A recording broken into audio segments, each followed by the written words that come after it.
घरातील अडगळ आणि मनातील गोंधळ, एक साधा ज्योतिषीय आणि वास्तुविचार आजच्या व्हिडिओमध्ये आपण जाणून घेणार आहोत. अनेकदा आपण घरात नको असलेल्या, तुटलेल्या किंवा जुन्या वस्तू अडगळ ही साठवून ठेवतो आणि कधीतरी उपयोगी पडेल या विचाराने आपण अनेक महिने किंवा वर्ष त्या वस्तूंना हातही लावत नाही. पण वास्तू आणि ज्योतिषशास्त्रानुसार या साध्या वाटणाऱ्या सवयींचा आपल्या मानसिकतेवर आणि घराच्या ऊर्जेवर खूप मोठा परिणाम हा होत असतो.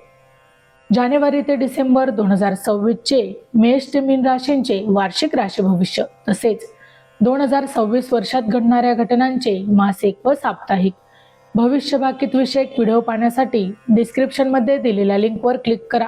व्हिडिओ अवश्य पहा, व्हिडिओला लाईक करा. तसेच आपले काही प्रश्न किंवा सूचना असतील तर चॅनलला सबस्क्राईब करून कमेंट करायला विसरू नका.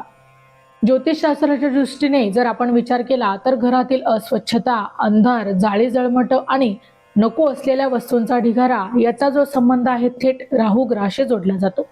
राहू हा गोंधळ, भ्रम आणि मानसिक ताणतणावाचा कारक ग्रह मानला जातो. जेव्हा घरात खूप अडगळ असते तेव्हा तिथे नैसर्गिकरित्या राहूची नकारात्मक ऊर्जा ही वाढत जाते. आता याचा प्रत्यक्ष परिणाम आपल्या जीवनात असा होतो की घरात सतत एक प्रकारचा आळस आणि मरगळ जाणवतं. छोट्या छोट्या कारणांवरून विनाकारण चिडचिड होते. महत्वाच्या कामात योग्य निर्णय घेताना नेहमीच आपला गोंधळ उडतो आणि घरातील सदस्यांचं मन अशांत राहतं. आता ज्या घरात हवा आणि प्रकाश खेळता नसतो आणि वास्तू अस्ताव्यस्त असतात तिथे विचारांमध्येही कधीही स्पष्टता राहत नाही.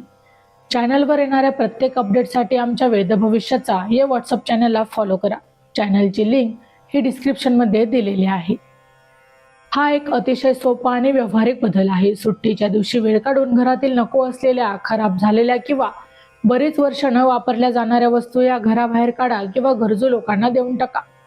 घर शक्य तितकं मोकळं, स्वच्छ आणि टापटीप ठेवा. या छोट्याशा बदलामुळे घरातील राहूचा नकारात्मक प्रभाव हा आपोआप कमी होतो.